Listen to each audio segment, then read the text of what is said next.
Unfortunately, the Miami Dolphins season is over. So what we're going to do today is we're going to review the 2022 season and see, was it a failure or was it a success?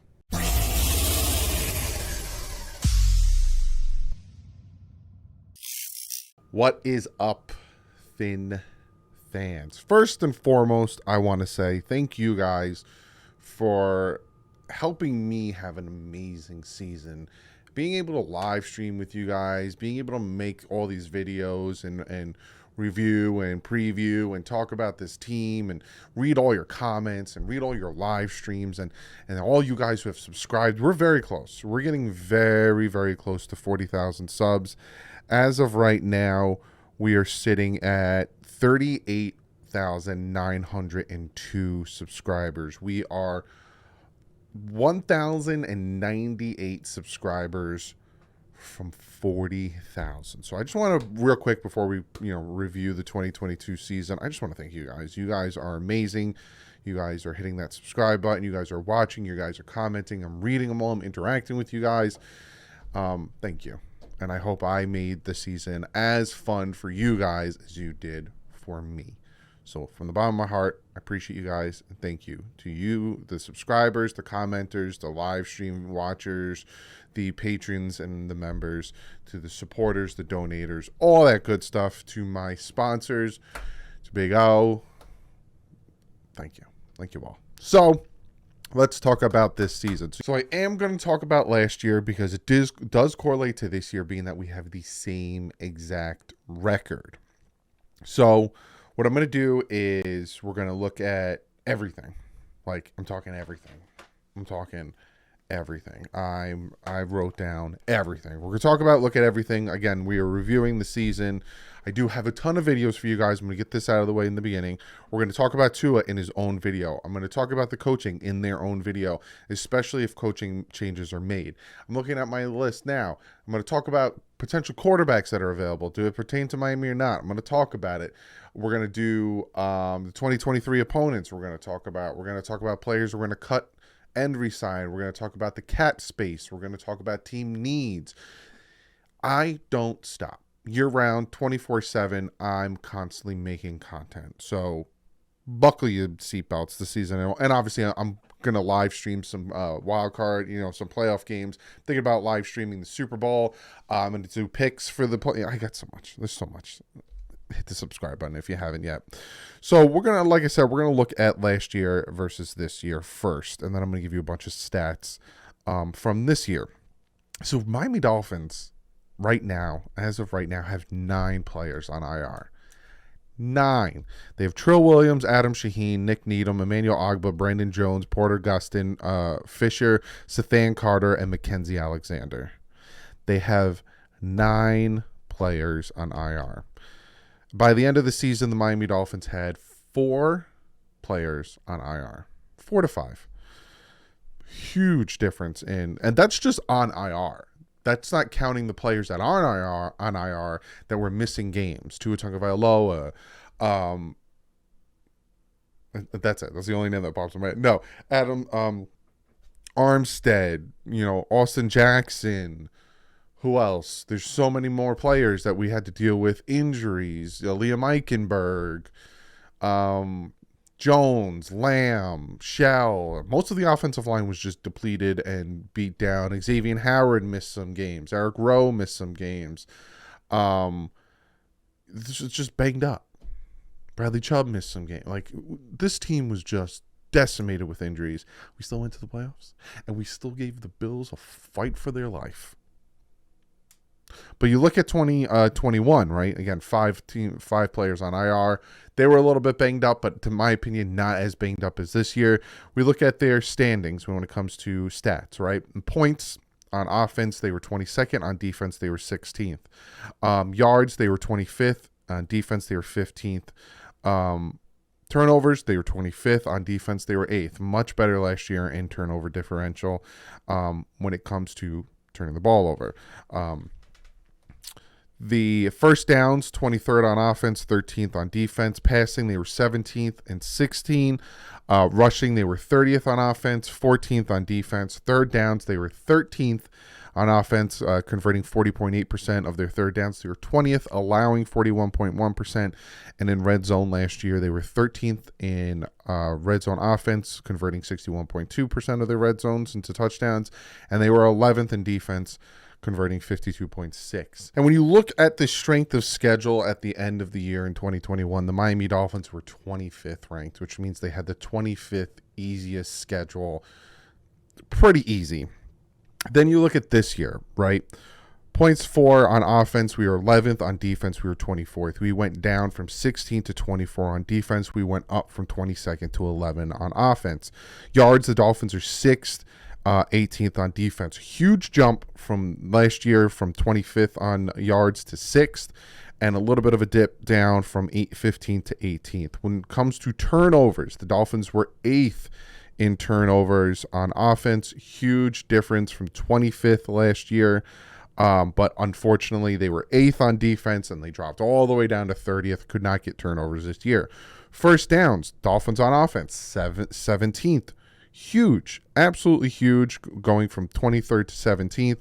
Defense, 13th to 18th, dip down a little bit. When it comes to the passing, offense, 4th. Huge jump from 17th. 27th, huge drop from 16th. Rushing, 25th. A little bit of an upside from 30th from the year before, and 4th on defense. Huge jump from 14 to 4. When it comes to third down conversions, 24th ranked with 36.2%. Big drop, 11 spot drop from last year on offense, and 24th on defense. 4 place drop from last year, and then red zone 10th on offense, better, and 23rd on defense, worse, for 11th last year. But the Miami Dolphins had the second strength of schedule this year. So the Miami Dolphins had a much harder schedule this year. Went from second strength of schedule. Last year they had a 25th strength of schedule. So a much harder schedule. Had way more injuries, and you noticed where the injuries were, right? Now, you guys know how I feel about Josh Boyer. Josh Boyer is going to be a discussion on its own, and with the coaching, and if there needs to be any moves there, any of that stuff. Again, it's a video of its own. But you look at the defense last year, you know, it was a mid defense, right? I'd rank it about a 16th overall defense, but you look at the defense this year, they were about a 25th ranked defense. A lot of that has to do with the injuries.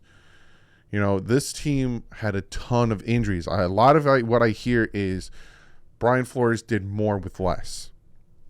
On offense, he didn't have less on defense. He actually had more on defense, especially in the secondary, than the Dolphins did this year. And that's why, you know, their pass defense went from 16th to 27th, because who was our corners besides a banged up Xavier Howard who could barely play? We lost Brandon Jones, Nick Needham, Terrell Williams, Mackenzie Alexander came in. We lost him. Byron Jones, I forgot to add him to the IR, even though he wasn't on the IR. He was just on the PUP the whole time. Banged up, and you can tell the difference. On offense, on the other hand, we were getting banged up on the offensive line, and I'm going to get to the offensive line, but our pass game was still good. Our rush game got a little bit better, but our pass game was head over heels better than last year. So before, you know what, I'll get to the success or failure after I talk more about, you know, stats and stuff. So again, you look at last year versus this year, which a lot of people want to do, and I agree we should. Same record. You think we would get better, and you would think, look at what we added, right? We added a lot. You know, Bradley Chubb, we added Tyreek Hill, we added Teron Armstead, who didn't play the full season. We added Connor, moved him to center. We added running backs and Jeff Wilson and Raheem Mostert. We added Cedric Wilson Jr. We added Alec Ingold to that offense. Should be better, right? The defense, we didn't add much to it. We sprinkled, you know, Bradley Chubb in there towards the end of the season. We added Melvin Ingram at, you know, for situational, but other than that, we didn't really add much to the defense, and you saw it, right? So again, 9-8 versus 9-8, and it makes sense. You know, a lot of people like to say Brian Flores did a lot with better with less. I think they're the same, and their records show the same. Brian Flores had a very good defense and a really crappy offense. Mike McDaniel had a really good offense and a crappy defense. And what happens? 9-8. Both of them go 9-8. So I think it's a push. I don't think you can go look at last year and go, well, Brian Flores did more with less. He had more on defense, less on offense. Look at this year. McDaniel had less on offense, less on defense, more on offense. Push. 9-8, 9-8. So let's look more stats, right? Offensively, we were 26th ranked in yards after catch. We were down there in that yak. Look at the offensive line, right? The offensive line last year was hot garbage, right? There's no comparing the offensive line last year. Last year we were ranked 32nd. This year we're ranked 22nd by PFF. When it comes to the offensive line, they were the 6th in the NFL in pressure percentage given up at 25.1. We were still giving up a lot of pressure. 6th in the NFL. We were 7th in the NFL in QB hits at 63. We were 8th in the NFL in total pressures at 170. And we were number 1 in the NFL in hurries with 62.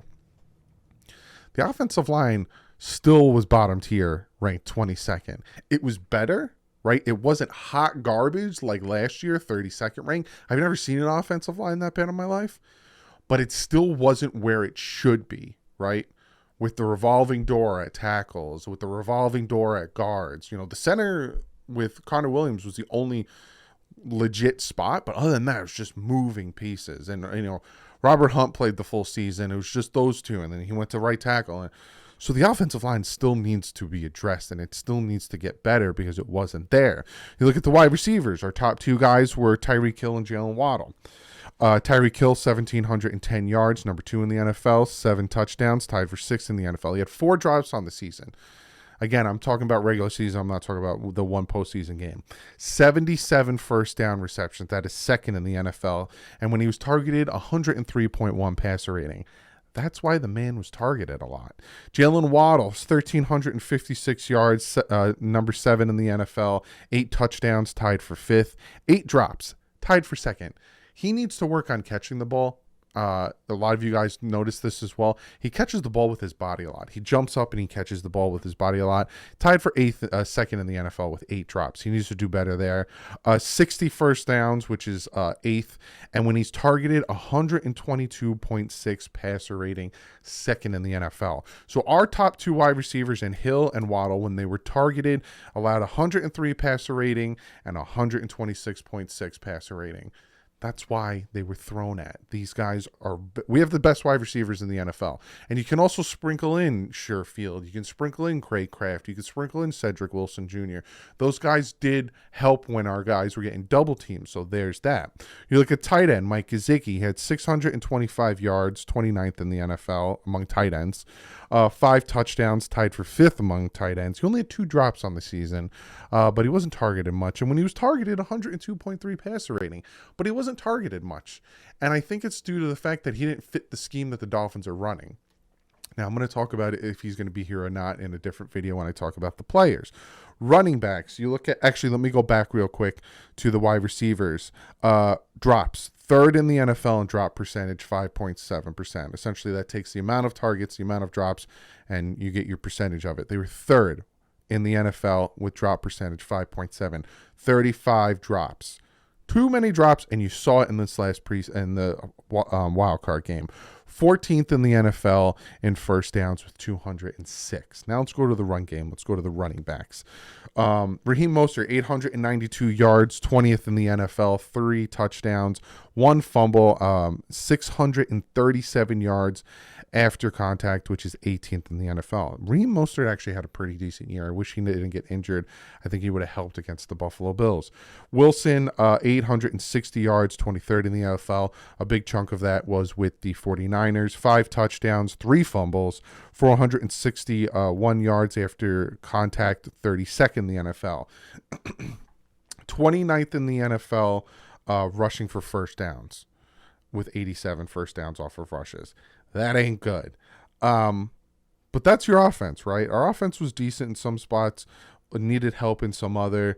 The offensive line struggled at some points. Again, 22nd ranked. Wide receivers are best in the NFL. Gesicki and the tight ends, Durham Smythe got more time because he could block and go out for passing. Again, I'll make a video on that. Running backs started to get into a groove at some points. Like we had a few 100-yard rushing games from Mostert, from Wilson, but we kind of backed away from the rushing, right? So the offense to me wasn't the problem. Wish the run game got a little bit more incorporated, but the offense was not the problem to me. Let's look at the defense here. We're going to talk about our leading sacker in Jalen Phillips. He was 7th in the NFL in sacks, 83% rush. He was 17th. He had 17 hits, which was 6th in the NFL, 44 hurries, which was tied for 6th in the NFL. His win percentage was 19.6, tied for 7th in the NFL. 89.1% pure rush, which was 45th in the NFL. His PFF grade had him top 10. Jalen Phillips, I think, did very well this season. He didn't have, he kind of took a step down from his 8.5 sacks to 7 sacks. But I think he did really well, and it really did bother me whenever he wasn't on the field or they dropped him back into coverage. Christian Wilkins, 98 tackles, most by a defensive line since 1994. 13% stops, was number 1 in the NFL, and 45 run stops. Fantastic there. Xavier Howard, I'm going to talk about the top two corners, which is Howard and Kader Kohou. Xavier Howard was targeted 80 times, allowed 54 receptions for 67.5% reception, allowing 826 yards, 6 touchdowns. He only had 1 interception, and when he was targeted, 121.1 passer rating. Kader Kohou, undrafted free agent, 106 targets. He was targeted 26 times more than Xavier Howard. He allowed 69 receptions for 65.1%, reception. He had 2.4% less receptions allowed, but was targeted 26 times more. 26 times more. Not times more. 26 times, you know what I'm saying. Allowed 640 yards, 1 touchdown, and got 1 interception, and an 80.7 passer rating when targeted. The man was targeted 26 times more, and he had less yards, less touchdowns, and a lesser passer rating, and less receptions. 80 targets to 106 targets. Xavier Howard needs to step the flip-flop and the flim-flam up next year. Come on, my man. It is a contract year next year for him. Because after next year, they can cut him with no repercussions after next year. Again, a video in itself. So you look at the defense, and that's kind of where the problem is, right? The Dolphins blitzed 33.3% of the time, 3rd in the NFL. But they only equated for 40 sacks. They allowed 27 touchdowns, 7th in the NFL. They had 79 missed tackles, 9th in the NFL. So they are blitzing a ton, 33.3% of the time, and they're not getting there. That's at 0 blitz. That's what we notice. And again, I'm going to talk about it in the film breakdown tomorrow. That's what we noticed when we would 0 blitz, but we'd have our corners 5 or 6 yards off. So they would just throw quick screen passes. Oh, I know I only got 2 seconds to throw the ball. I'm just going to throw this quick out, this quick slant, this quick that, ba. And you're not giving Jalen Phillips, Christian Wilkins, Sealer, Melvin Ingram, Bradley Chubb. You're not giving them the time by jamming. And that is on Josh Boyer, the coach, for the play design. So a big problem was the defense, right? The offense had some issues. The defense had a lot of issues, right? That being said, right, we talked about the team. Was this season a success or was it a failure? Now, I was going to say it was a failure if we didn't make the playoffs, right? Regardless of if we went 9-8 and the Patriots won and we didn't make the playoffs, failure. After going 8-3, losing 5 straight, you should have beat the Green Bay Packers and you should have beat the Chargers. Those are 2 teams on that 5-game losing streak you should have beat, right? So if they did their job and they won the games they were supposed to, just those two alone, they would have been 11-6. My brain.